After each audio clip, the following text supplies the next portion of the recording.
शुरू की आवाज में थोड़ा सा संजीदा। राहुल का किस्सा है। एक बड़े शहर में नौकरी करता था। अपने परिवार से दूर अकेले फ्लैट में रहता था। व्यस्त दिनचर्या और करियर की दौड़ में वह अपने गांव की जिंदगी और मां की ममता को भूल सा गया था। मां रोज फोन करती थी, पर राहुल अक्सर बाद में बात करता हूं मां कहकर टाल देता था। एक दिन उसे एक चिट्ठी मिली, उसकी मां की आखिरी चिट्ठी। चिट्ठी में लिखा था, बेटा, जब तू छोटा था रात में डर कर मेरे पास भाग आता था। अब मैं तुझे याद कर करके रातों को नहीं सो पाती। जानती हूँ तू बड़ा हो गया है, पर माँ की ममता उम्र नहीं देखती। तुझे देखने की बहुत इच्छा है, पर अब शायद समय नहीं बचा। जब भी मन करे मेरे पुराने कमरे में आ जाना। तेरे लिए मेरी दुआएं वहां हमेशा रहेंगी।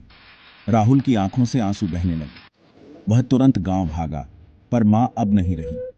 उसके तकिए के नीचे वही चिट्ठी रखी मिली, थोड़ी सी गीली, जैसे मां ने भी लिखते हुए आंसू बहाए हों। उस दिन राहुल ने समझा, मां की ममता का कोई विकल्प नहीं होता। समय रहते रिश्तों को संभाल लेना चाहिए, वरना सिर्फ पछतावा रह जाता है। आवाज में हल्की सी उम्मीद। दोस्तों, याद रखें, हमारे जीवन में रिश्तों की अहमियत को समय रहते समझें। मां की ममता को कभी भी अनदेखा न करें। जब तक समय है अपने परिवार के साथ समय बिताएं, क्योंकि यही पल हमें सबसे ज्यादा खुशी देते हैं। बस यहीं पर विदा लेता हूं। अगर आपको ये कहानी पसंद आई हो तो चैनल को सब्सक्राइब और वीडियो को लाइक करें। और हाँ, अपने करीबियों को समय देना न भूलें। धन्यवाद। राहुल का बचपन एक छोटे से गांव में बीता था, जहां हर गली, हर मोड़ पर उसकी यादें बसी थीं। माँ के हाथों का खाना, उनके साथ बिताए हुए पल, सब कुछ राहुल के दिल में बसा हुआ था। लेकिन बड़े होते होते शहर की चकाचौंध और करियर की दौड़ में वह उन यादों से दूर होता चला गया। माँ हमेशा उसकी पुरानी तस्वीरें देखती और उसकी यादों में खो जाती। उन्होंने कई बार राहुल को चिट्ठियां लिखी, लेकिन यह आखिरी चिट्ठी कुछ खास थी।